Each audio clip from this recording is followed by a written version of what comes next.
Good morning, guys. It is Tuesday, May 1st. I am in the studio and I'm going to try vlogging today and probably this week and just make it like a week-long vlog.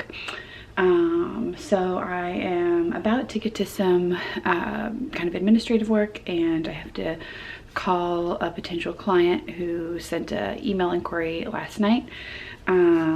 But before I do that, I wanted to show you guys, let me see where I should set up. My desk is a mess, as usual. Let's see. This piece was in Milk Street magazine, the most recent issue of it, and I had it in my Insta stories, and somebody actually bought the original, so I have it out right now. I'm going to pack it up and ship it this week. And then I've got this right here. Actually, I should show you guys a sneak peek of this.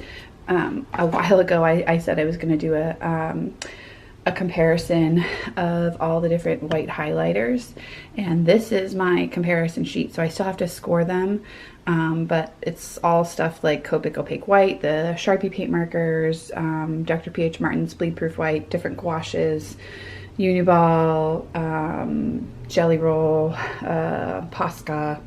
I think there's 10 different kinds. So yeah, I'm gonna actually make a whole dedicated video about that. And then these are all different like surfaces. So on watercolor, on colored pencil, on marker, and on watercolor colored pencil. So stay tuned for that. But yeah, anyway, what I wanted to show you was this. I had mentioned I had mentioned in another video that I was going to be doing client mailers, which I've never done before. As you have probably heard me talk about in different videos, I'm just not really big into that. I'm mostly big into just making the work and putting it on my portfolio. But I did decide to make some promo materials and mailers and send them to a few specific clients that I really wanted to work with.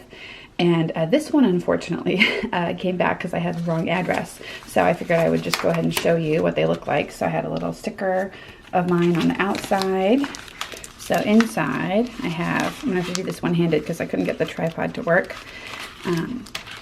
Inside, I have a little note that was just on the back of some test strip paper, a couple sheets of stickers, a few different business cards, and these just have really simple my website on the back, and then a few different postcards as well,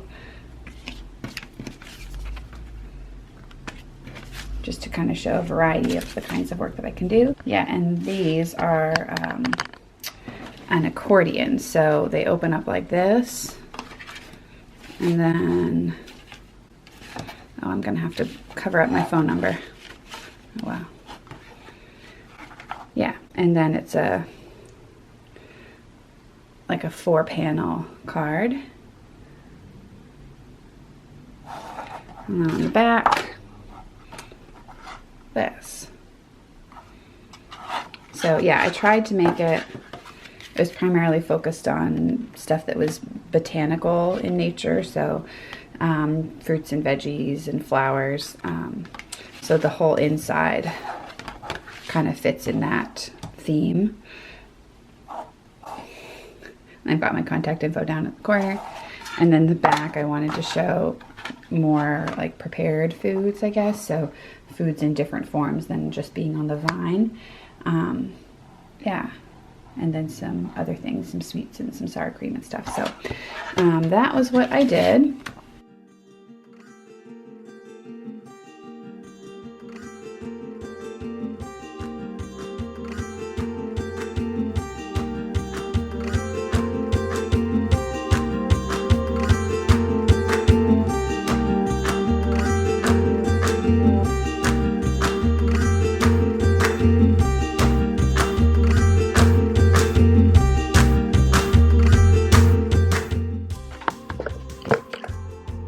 There's a toilet in the background.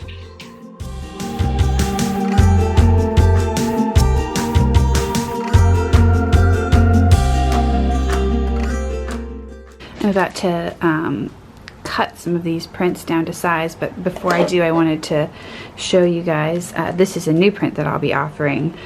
So I did a test just to see how the color was going to balance out. Put my glove back on here. and this was the test version. So I'm not sure how well the color difference is going to show up on camera. Looks like it's not showing up that well. Maybe I'll try to take a photo, but it's especially noticeable in the big blackberry. You see this one has a lot more cyan in it, and this one has less. So yeah, the blue in this was just way too turquoisey and intense. So this is the one that I'm going to end up photographing and listing in my shop. So a lot of you have asked, and I've talked about in other videos, how to get your printer settings right for doing prints. And the answer is just, well, at least for me, I don't know a better answer. The answer is trial and error. So yeah, this is what I'm going with. This was the test, and I think I'm going to do what I've done in the past, where I'll put together a bunch of, like a little pair of test prints and offer them at a reduced rate, because you know, this, I can tell for me that this isn't, the color isn't right compared to the original, but most people wouldn't mind at all. So I'll just bundle it with another one and offer a little pair of test prints.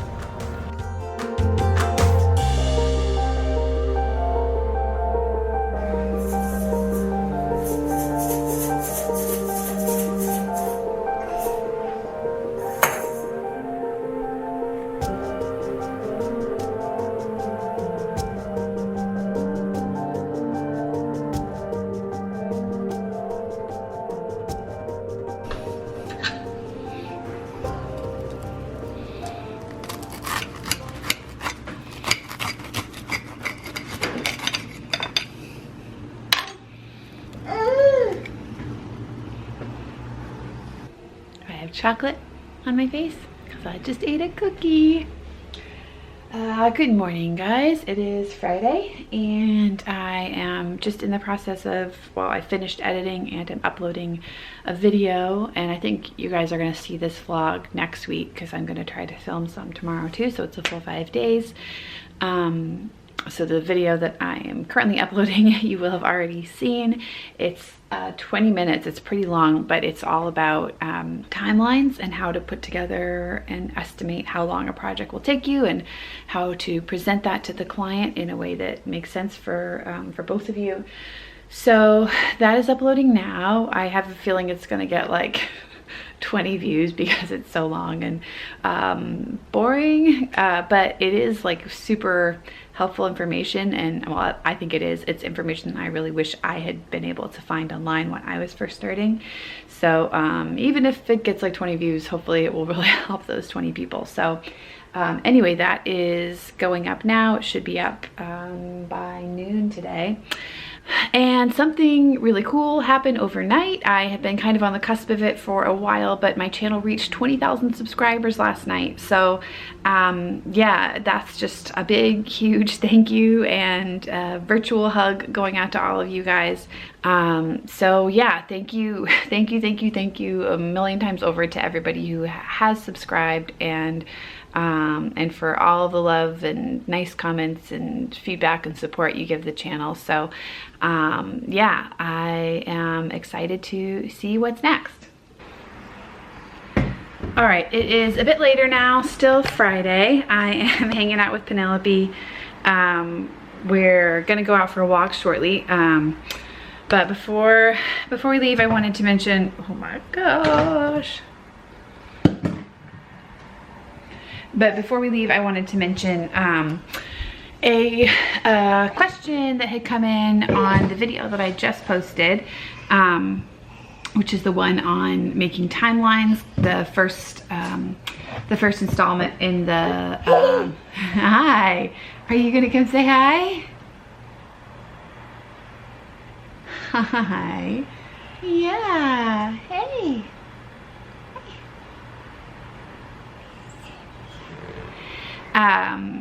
The first installment in the more practical, kind of logistical.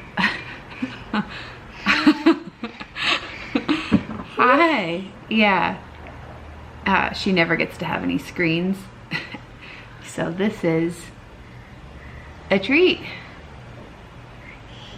Yeah.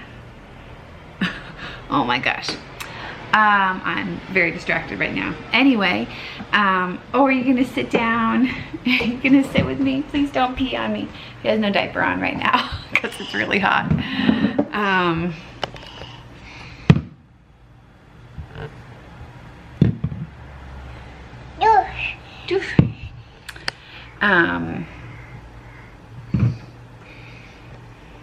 What was I saying? Anyway, there was a question on last Friday's video, and I have a feeling there are going to be a lot of questions on these because it's going to be a 4-part series, and there are most of the questions I think will be answered by the end of the series, but this one I wanted to answer actually right now because the question was something that I initially had in the video and then I edited it out because it was so dang long. Somebody had asked what the difference was between proposals and contracts, and a proposal is something that you would send to the client before you even have the job. Like, so basically it's your bid essentially. So it's you telling the client what would be involved in the job and how much it would cost and what they would get for that. And a contract is something that you sign usually before, or ideally before the job starts, but sometimes after the job is started or even after it's finished. So that's the difference between a proposal and a contract. And this person also mentioned that they had heard that in some kinds of work, namely in editorial, that you wouldn't even do a contract at all before starting. And that's definitely possible. That happens to me, I would say, fairly frequently. I think probably the most common thing that happens is that there's an email negotiation. So even if you don't have like a formal contract that you've both signed, you do want to have